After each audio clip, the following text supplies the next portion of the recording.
Hey everybody, welcome into another edition of Make Every Second Count Live with me, the international Make Every Second Count speaker and your host, Jeff Marconette Jr.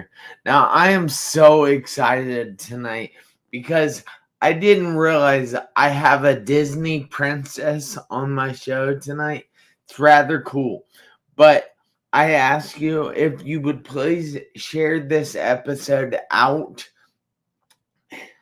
Tag as many people in the comments as you can and let them know that they need to be watching this because it's going to be one powerful show. Please hit that like button, hit that share button, and with no further ado, I would like to bring up Princess Elsa. Thank you very much, Jeff. I appreciate it. Yes. So if you would like to go ahead and introduce yourself, tell everybody a little bit about you.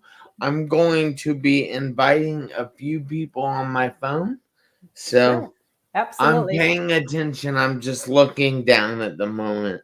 I totally get that. So, as you mentioned, my name is Else Johnson. I am born and raised in Denmark. I didn't Wow. grow up on a castle, but it almost felt Oh, it felt like it to me because I grew up in a boarding school that my parents were the principals or the headmasters of. So there was a lot of people around me.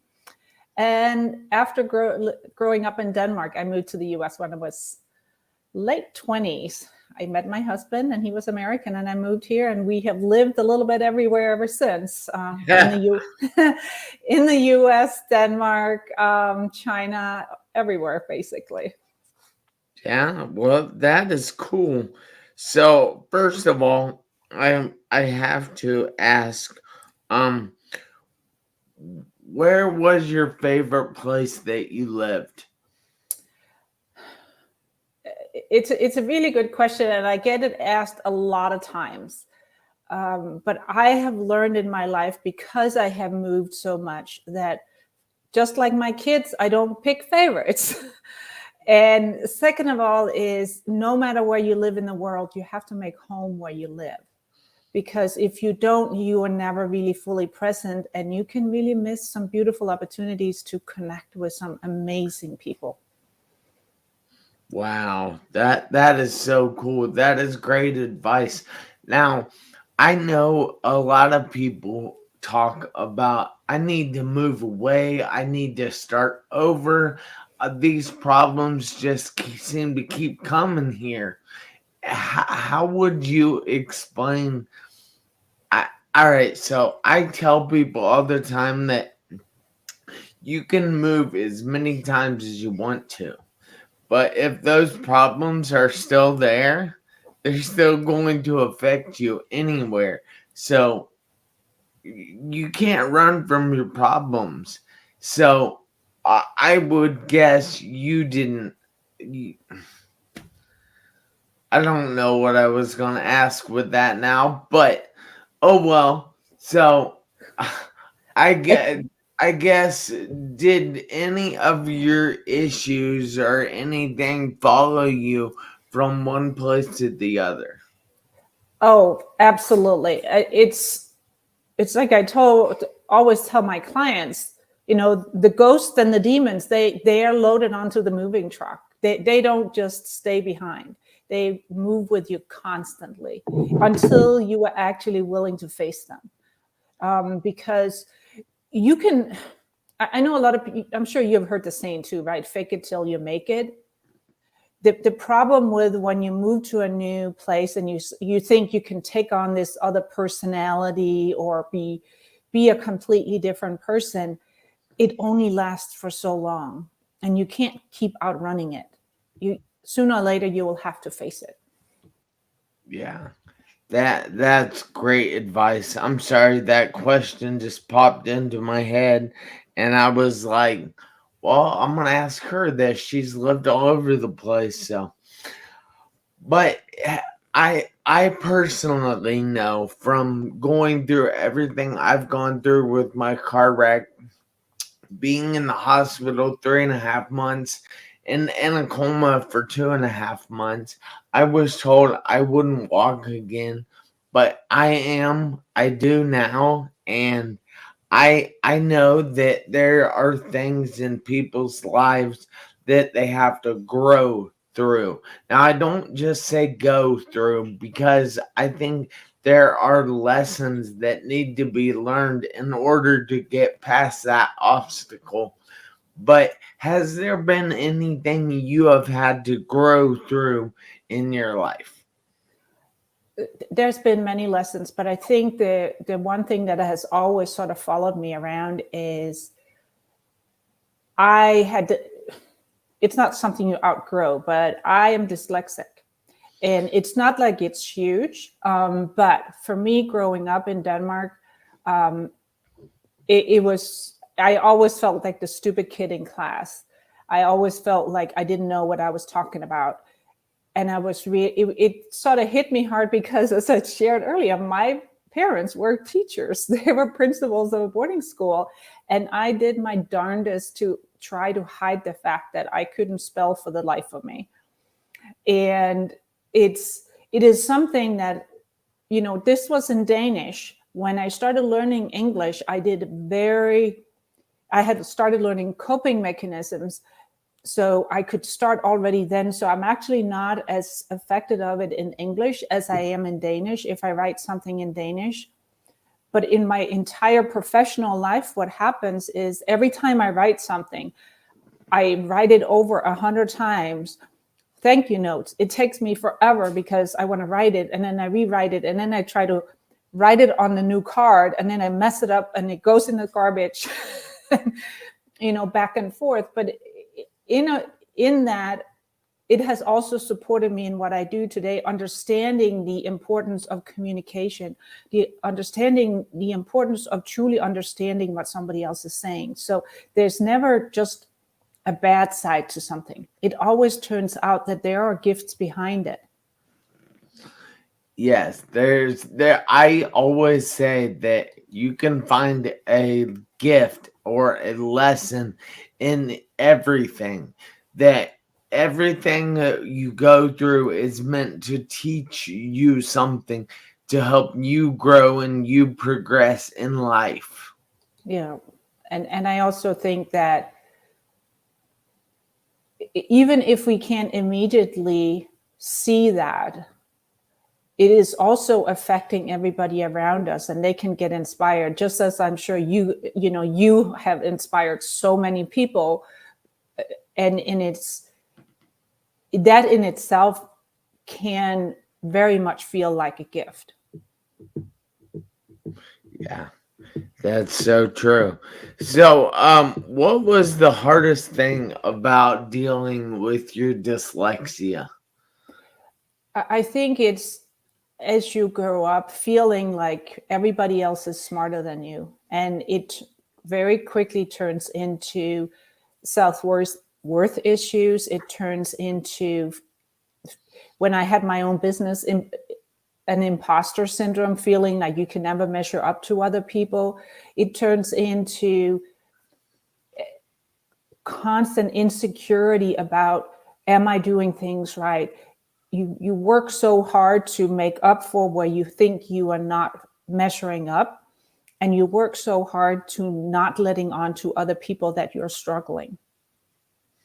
Yeah, that makes a lot of sense though, because I mean, I know that a lot of people are prideful, and when they don't want to look like they're struggling, they don't want to ask for help. They don't want to tell somebody that, hey, I'm starving here. I haven't had food in days, and can you help? Yeah. What is the number one tip that you can give somebody that is unable to reach out to people?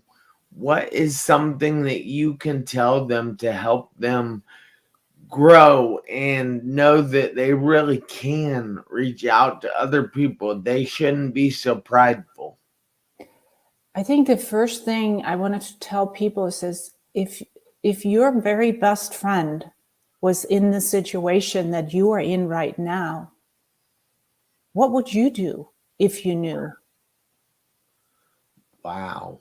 That really hits deep, because that shows that you're real the same way your friend is real. Yeah. I've never thought of putting something into that kind of context. I find that very nice. Yeah, because often we treat ourselves so much worse than everybody else. Yeah, so true.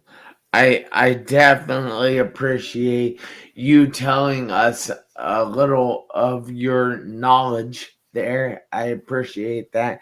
And guys, I hope you're taking something away from this out there. I would like to say hi to Ben Bruce. He is a loyal follower of the show. We appreciate you. I know he is from Lagos, Nigeria. And then we have Joe Labor in the house. We have my dad in the house. We have Sarah in the house. We have Whitney in the house. And we thank you guys so much. Ben Bruce is in the comments saying, here, oh, life is all about living and learning. So that's right on point to what you're saying. And Yes. then he also says, Elsa, that's awesome. Thank you. No, thank you so much. But I know I called this show tonight, learn how you can be happy no matter what you were dealing with. Yeah. And so in everything that you've been through, how are you happy? I mean, you're smiling. Well, it's one of those things that I have realized over the years is I can't change what happens to me. I can't change how other people affect, what they do, what they say. I can't change any of that. The only thing that I can change is my own attitude. Yeah. And So if I true. don't, so I can be mad, I can be sad, I can be all these things, but then I'm really just hurting myself more than anybody else. If I can look at things, even my challenges, with my heart, with my soul, with my knowing that there is always a gift behind it, then it doesn't feel as hard and you can smile. So what is the best way to be able to see that gift? Because I know that oftentimes when we are going through something, it's difficult to see the gift, the lesson in that situation.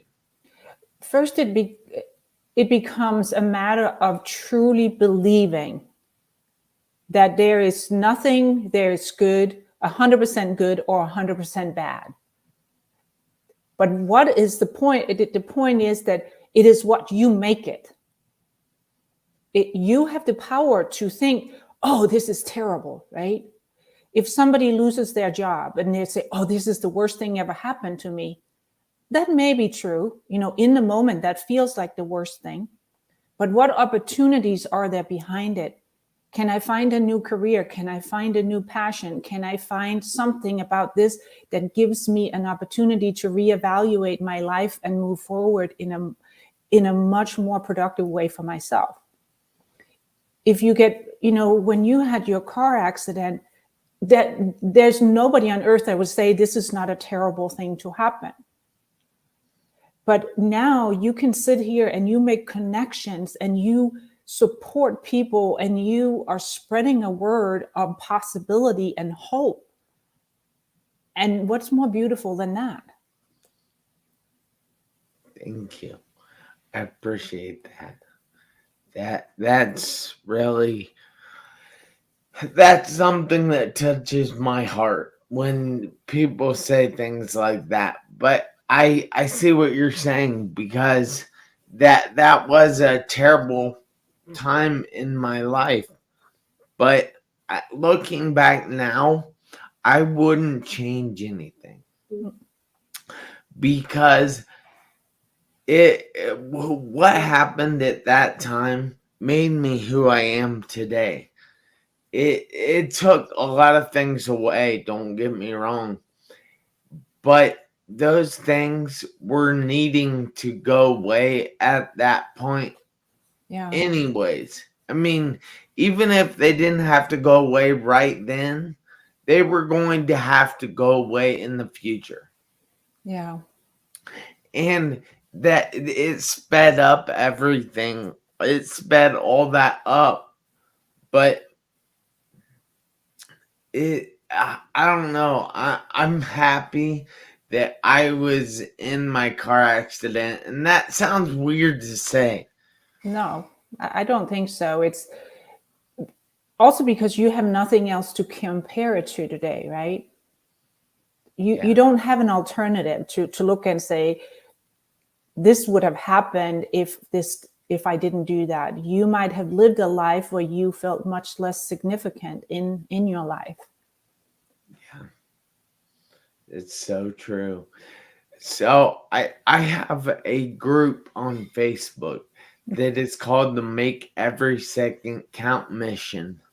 And in that group, I post something I try every day. And I want to read something that kind of just where's that? All right. I say, remember that you are in complete control over your life.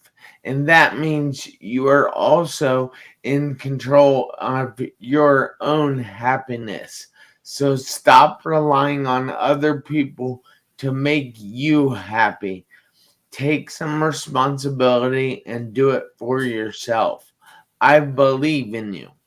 Now, I also read something on your profile. Now, if you give me just a minute here, I gotta pull this up because I forget how it was worded. All right, you put, who is the director of your life? I used to leave it up to others to call the shots on the best way for me to reach my dreams. One of the reasons was, even though I knew what I wanted, I couldn't see, feel, taste, smell, or touch what that looked like. Now, we're kind of both saying the same thing there. You're going a little bit more into details about trying to get your dreams, but I believe you are saying that it is in your control, right? Absolutely. And to your point of what you're saying is, for me, when I work with my client, it is to get to this place of complete self-love. Come to a place where you can truly look yourself in the face and say, I love you so much. You are the most important person in my life. Because like sometimes my husband will tell me, oh, I'm put on this earth to make you happy, right? And which is beautiful. It's, it's something you like to hear. But I keep telling him, says, no, that is not your job. That is my job. You are adding to my happiness. Yeah. It is like, if I cannot be happy with myself and love myself, how do I even know how to extend such a gift to somebody else if I don't know what it looks like for myself? And what I'm saying in mine is, too often we are looking to the external sources to really figure out what that looks like, rather than going inside and saying, how does that feel? How does it feel when I give myself this big, warm, fuzzy hug and just know that I can catch myself. Yeah, wow. You really just, you explain it so well. I love that. So I have to ask, is there a morning ritual that you have? I know that I have one of my own. Do you have one? Well, yes, when I wake up in the morning, I say, it's in my head, I say, excuse me, I got something in my throat. No, all It, right. it's going to be a great day. And then I get up and I have some exercises, I meditate, and then I get into my day. But I wake up assuming this is going to be a great day. You know, that is very, very poignant, because when I wake up, first thing I do, I get my phone out and I hop on Facebook. Now I know, not the best thing in the world to do, but let me explain. I don't check any notifications. I don't check any messages. I just post there on my timeline. I am so thankful to be given today, and I will make it a great day. And that's a little bit like what you're doing in your head. I'm declaring that I'm going to make it a great day. Now, I also use gratitude in that statement. Is gratitude something big in your life, and is that part of the way you stay happy? I think gratitude is at the core. So many people talk about living in an abundant life, right? They talk about, a lot of people say, oh, you got to have an abundant life, but you cannot have an abundant life if you don't come from a place of gratitude.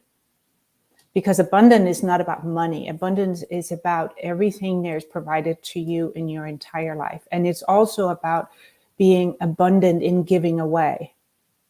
And gratitude is one of the most amazing things to give away too. To show somebody that you're grateful that they are in your life, to show somebody that you're grateful for what they provide for you or what they give to you. I think for me, my life would be very empty without gratitude.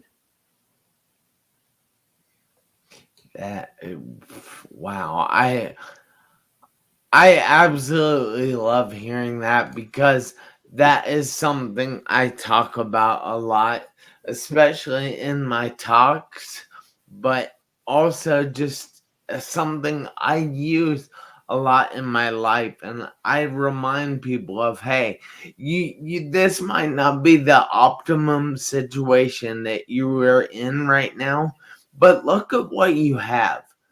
Look at the abilities. Look at every possession that you have. Look at all this stuff. Look at this. Look at that. Look at this.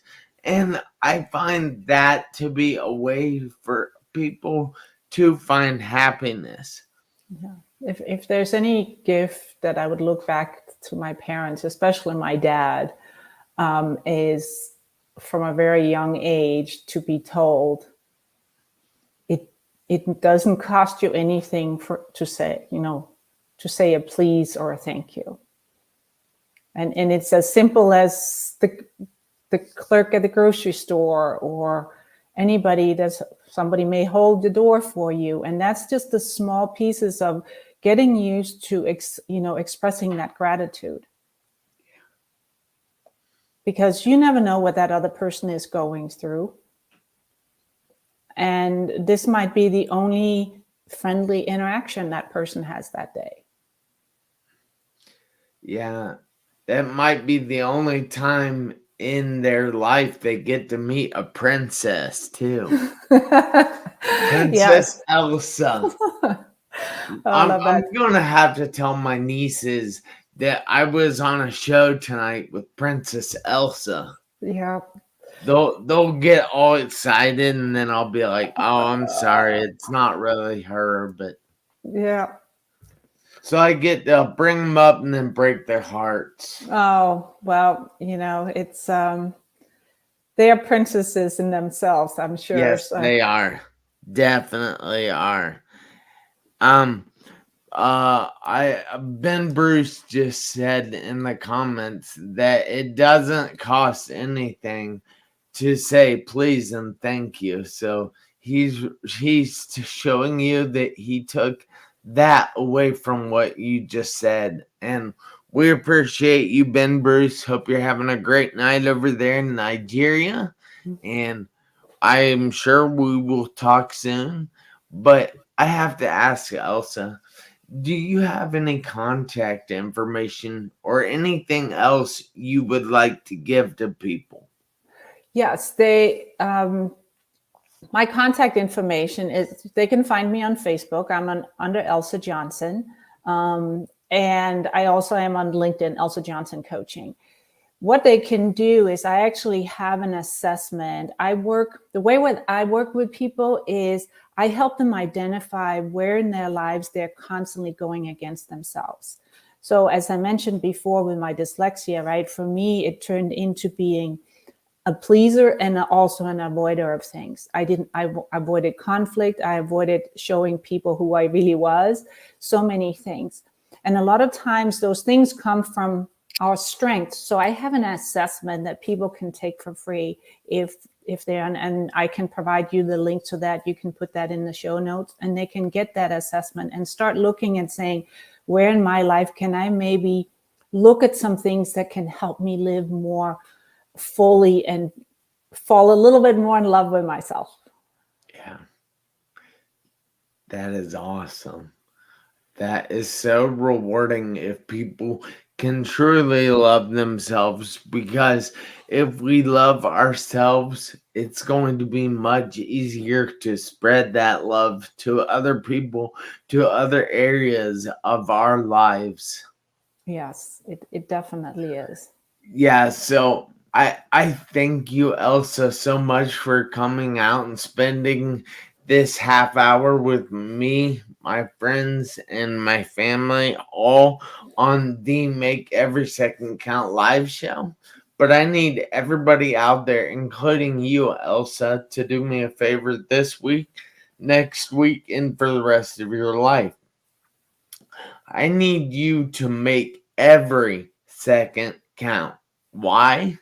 Because you never know when the seconds are going to run out on your one life. Hey, I'll see you guys back here next Tuesday, 7 p.m. Eastern Time. And until then, have a great, great, great night. I sincerely appreciate all of you. Elsa, have a great one. You as well. Thank you.